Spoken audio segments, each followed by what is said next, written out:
जय हो। ये एक शॉर्ट चला था, एजुकेशन आपको क्या बना सकती है। तो बाय समबडी अ टिकट एक स्टोरी कहीं चली थी, सच है कि झूठ ये तो पता नहीं। अच्छी लगी तो हिम्मत जुटाई कि इसका कुछ ऐसा रिलेशन बनाऊं सक्सेना स्कूल ऑफ थॉट के साथ कि आप तक वो मैसेज पहुंचे कि एजुकेशन क्या होती है। और एजुकेशन सिर्फ नौकरी पाना नहीं है, एजुकेशन सिर्फ पैसे कमाना नहीं, एजुकेशन एक जीने का ढंग होता है।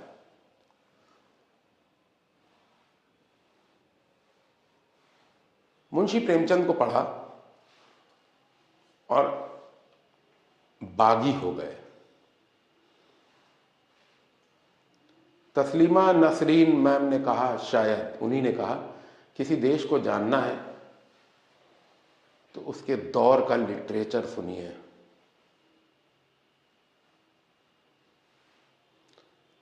देश, समाज एक दौर होता है, उसी दौर में ऐसी कहानियां बनती हैं। कहानी पे वापस आते हैं।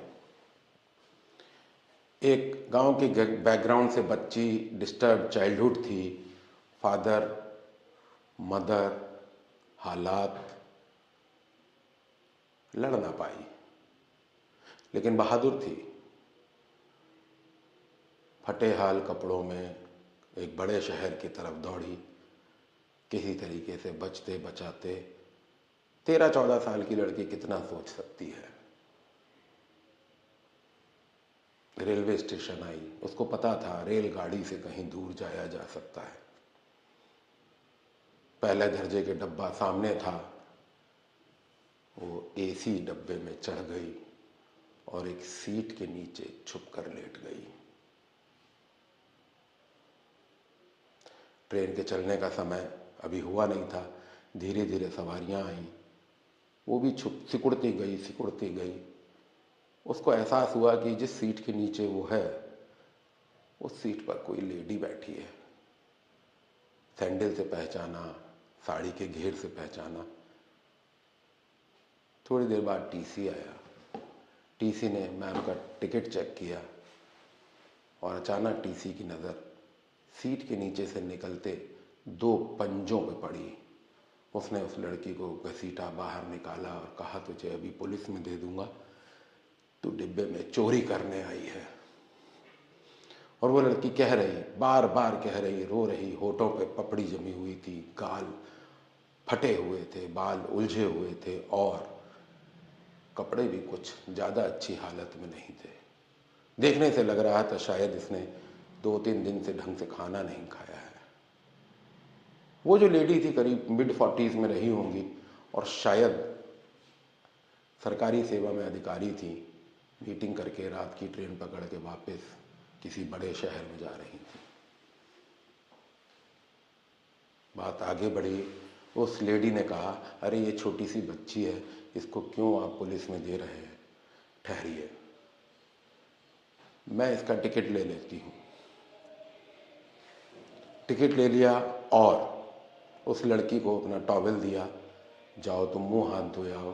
कुछ केक, पेस्ट्रीज, बिस्किट्स उसने निकाल के लड़की को दिए, अपने पास बिठा लिया। सुबह ट्रेन पहुंच गई बड़े शहर में। वो लड़की और लेडी दोनों उतरे। वो लड़की उसके पीछे, लेडी के पड़ गई, बाई जी हमें अपने साथ ले चलिए, हम आपके घर चौका बर्तन करेंगे। रात भर में उस लड़की ने अपनी थोड़ी दास्तान भी बताई होगी। बोली, मैं तुम्हें कैसे ले जा सकती हूँ, मैं तुम्हें जानती नहीं और मैं सरकारी सेवा में हूँ, कोई समस्या नहीं चाहिए। रो रही, झीक रही, बिलख रही। इतने सब के बाद वो लेडी टूट गई और पुलिस में जो एस्कॉर्ट्स थे उनसे बोला, जीआरपी को बुलाइए, रेलवे पुलिस को बुलाइए, रजिस्टर में एंट्री कराइए। उसने किसी सुधार गृह में, सोशल वर्कर्स के किसी स्कूल में भेज दिया। उनके कांटेक्ट थे। 15-20 दिन, महीने भर में खबर लेती थी। हाँ अब सेटल हो गई है, हाँ अब बातचीत करती है, अब स्कूल भी जाती है। 6 महीने बाद खबर ली, अब स्कूल जाने लगी है। ऐसे धीरे धीरे धीरे धीरे समय गुजरता गया। 6 महीने से 1 साल, 1 साल से 2 साल, फिर वो धीरे धीरे चीज़ें मटेरियलाइज होने लगी। समय गुजरता गया। वो कभी कभी खबर लेती थी। आखिरी खबर ये मिली कि उसने कोई अच्छा सा कंप्यूटर कोर्स कर लिया है और काम कर रही है। अब यहाँ से सीन बदल जाता है। यहाँ से सीन बदल जाता है। लेडी रिटायर हो चुकी हैं।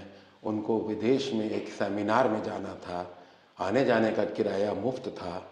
होटल में रहने का खर्चा खुद देना था।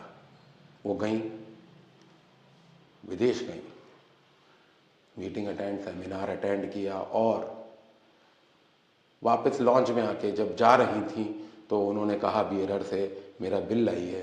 बोले मैडम बिल तो आपका पे हो चुका। और फिर दूर उन्होंने चश्मे से झांकता हुआ एक चेहरा अपनी तरफ देखा। जो एग्जीक्यूटिव शर्ट में ड्रेस में लेडी थी, वो उनकी तरफ हाई हील में टक टक करते हुए आई थी। मैडम मुझे आशीर्वाद दीजिए कि मैंने आपका बिल पे किया, क्योंकि अगर उस दिन आप मेरा टिकट नहीं खरीदती तो आज मैं आपका होटल का बिल नहीं पे कर सकती थी। मैं यहाँ पे कंप्यूटर सेल में काम करती हूँ। अपने कमेंट्स लिख के स्टोरी के बारे में बताइएगा और ये याद रखिएगा, what can education do to you. आपके अंदर एक दिल होता है और दिल कोमल होता है, ये डॉक्टर भी कहते हैं और तालीम भी कहती है। Thank you.